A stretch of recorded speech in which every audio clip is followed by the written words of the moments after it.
आप इसे प्रार्थना कह सकते हैं या अभिलाषा कह सकते हैं, मन्नत कह सकते हैं या फरियाद कह सकते हैं। पर सूर्य देवता में आस्था रखने वाले एक राजा ने भारत के ओडिशा राज्य में एक ऐसा भव्य सूर्य मंदिर बनवाए थे जो आज भारत के 7 आश्चर्यों में से एक है, जो अपने अंदर असीमित विज्ञान समेटे हुए है। श्री भारतवर्ष, जिसे दुनिया कभी विश्व गुरु के नाम से भी जानती थी, उसी भारतवर्ष में एक महत्वपूर्ण राज्य है ओडिशा। प्राचीन काल में यह कलिंग के नाम से जाना जाता था। कलिंग के गंग साम्राज्य के राजा नांगुला नरसिंह देव प्रथम मात्र 18 साल के उम्र में ही काकतीय साम्राज्य के सबसे शक्तिशाली राजा गणपति के साथ युद्ध लड़ने गए थे। करीब 3 साल तक नरसिंह देव निरंतर युद्ध लड़ते रहे। युद्ध में गणपति को पराजित कर जब नरसिंह देव बहुत सारे धन संपदा के साथ कलिंग लौटे, तब राजमहल में उनके भव्य स्वागत की आयोजन रखी गई थी। राजमाता कस्तूरी देवी पुत्र नरसिंह देव की वीरता से अत्यंत प्रसन्न हुई और पुत्र के सम्मुख अपने भावनाओं को प्रकाशित करके कहा, तुम्हारे पिता शंख क्षेत्र पुरी में भगवान जगन्नाथ का भव्य मंदिर बनवाए हैं, पर मैं चाहती हूं तुम अर्क क्षेत्र कोणार्क में उससे भी भव्य और विशाल सूर्य मंदिर बनवाओ। नरसिंह देव ने माता से पूछा, सूर्य मंदिर ही क्यों और कोणार्क में किस लिए? माता ने पुत्र के सवालों के जवाब में कहा कि द्वापर युग में भगवान श्री कृष्ण के पुत्र सांब बड़े ही सुंदर और सुकुमार थे। वे हमेशा नारद मुनि को परेशान कर देते थे। एक बार नारद जी ने उन्हें सबक सिखाने के लिए योजना की।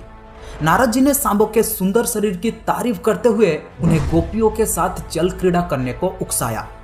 वहीं दूसरी तरफ भगवान श्री कृष्ण को जाकर कह दिया कि सांबो अपने मां समान गोपियों के साथ जल क्रीड़ा कर रहा है।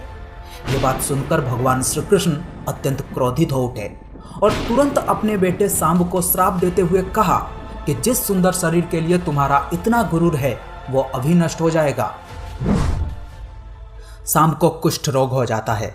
सांब राजमहल में लौट आते हैं और माता जम्मूवती को जब यह पता चलता है कि पिता श्री कृष्ण की श्राप की वजह से पुत्र की यह दुर्दशा हुई है, तो सभी रानियां क्रोधित हो जाती हैं। आखिर में नारद जी को बुलाया जाता है। नारद जी ने रोग निवारण का उपाय बाहर किया और कहा कि सूर्य की पहली किरण उड्र देश के कोण में पड़ता है, जो कोणार्क के नाम से जाना जाता है।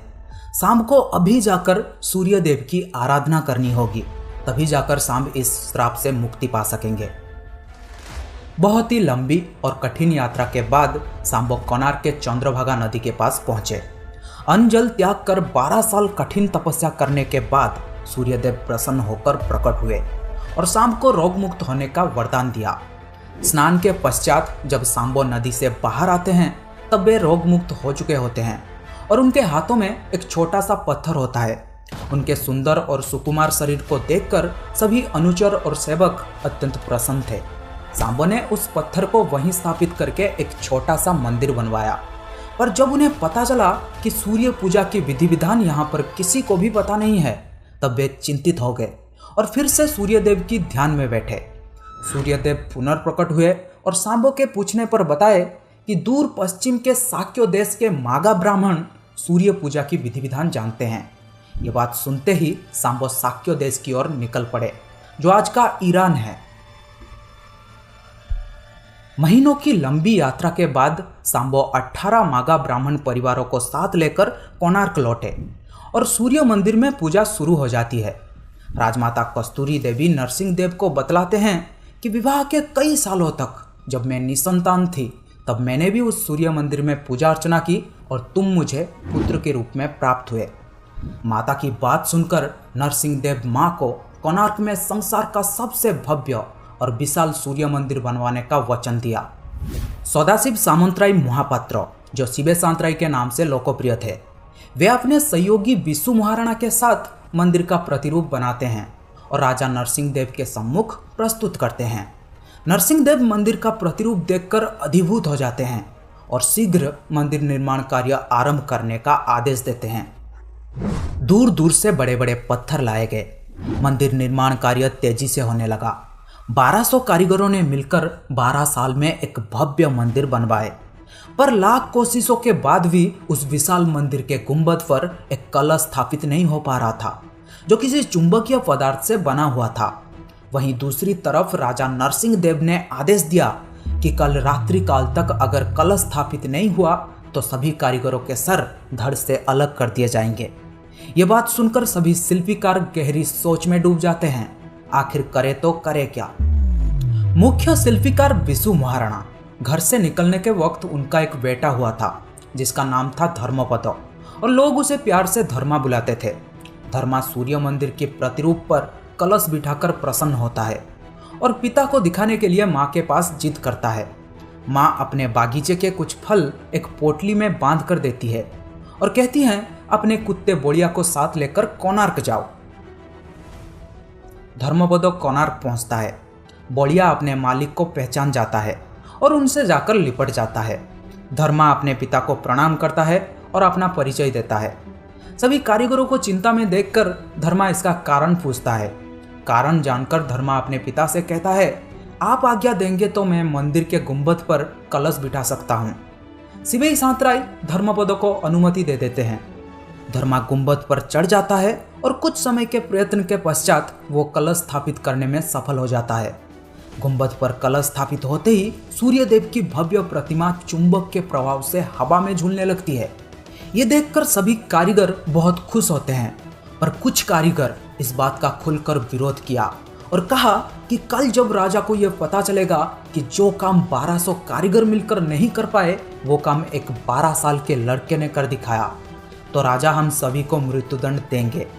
ये बात सुनकर धर्मा ने सोचा, मेरी जिंदगी से ज्यादा मूल्यवान है 1200 कारीगरों की जिंदगी। धर्मपद ने अपने पिता को समझाया और गुंबद पर चढ़ के नीचे समुद्र में कूद गया। इसके कुछ समय पश्चात राजा नरसिंह देव मंदिर के सम्मुख उपस्थित हुए। सूर्यदेव की भव्य प्रतिमा को हवा में झूलता हुआ देखकर नरसिंह देव अत्यंत प्रसन्न हुए और शिवेई सांतराय की तारीफ करते थके नहीं। राजा नरसिंह देव ने घोषणा किया कि माघ शुक्ल सप्तमी के दिन मंदिर का प्राण प्रतिष्ठा संपन्न किया जाएगा। पर शिवेई सांतराय ने कहा, राजन तिथि तो अच्छा है पर मंदिर की प्राण प्रतिष्ठा के लिए यह सही समय नहीं है। पर राजा नरसिंह देव अपने जिद में अड़े रहे और उसी तिथि में मंदिर का प्राण प्रतिष्ठा किया जाएगा घोषणा कर दिया गया और शिवेई सांतराय वाद विवाद ना करते हुए वहां से चले जाते हैं। निर्धारित तिथि में मंदिर का प्राण प्रतिष्ठा संपन्न हुआ, पर बहुत जल्द ही इस मंदिर में कुछ रहस्यमयी घटना होने लगी। सबसे पहले मंदिर में लगे एक विशाल शेर की मूर्ति नीचे गिर गया। फिर मंदिर से अनेकों पत्थर गिरने लगे और राजा नरसिंह देव को जब यह पता चला कि इस मंदिर का पहला दिवस एक 12 साल के लड़के के मौत से शुरू हुआ है, तब इस मंदिर में पूजा रोक दिया गया। कई सालों तक ये मंदिर और इसके आसपास के इलाके घने जंगलों में परिवर्तित हो गए थे और सूर्यदेव की भव्य प्रतिमा घने जंगलों में कहीं छुप गया था। अंग्रेजों के शासनकाल में इस मंदिर का अवस्थिति पता लगने पर उन्होंने ही इस मंदिर का पुनरुद्धार किया था और आज आप उस भव्य मंदिर का केवल टूटा हुआ हिस्सा ही देख रहे हैं। यह था इस मंदिर के निर्माण की कहानी। पर इस मंदिर में एक 52 मीट्रिक टन का चुंबकीय पत्थर लगाया गया था जो कोणार्क से गुजरने वाली जहाजों को अपनी ओर खींच लेती थी और जिसको पाने के लिए बहुत सारे युद्ध भी हुए थे।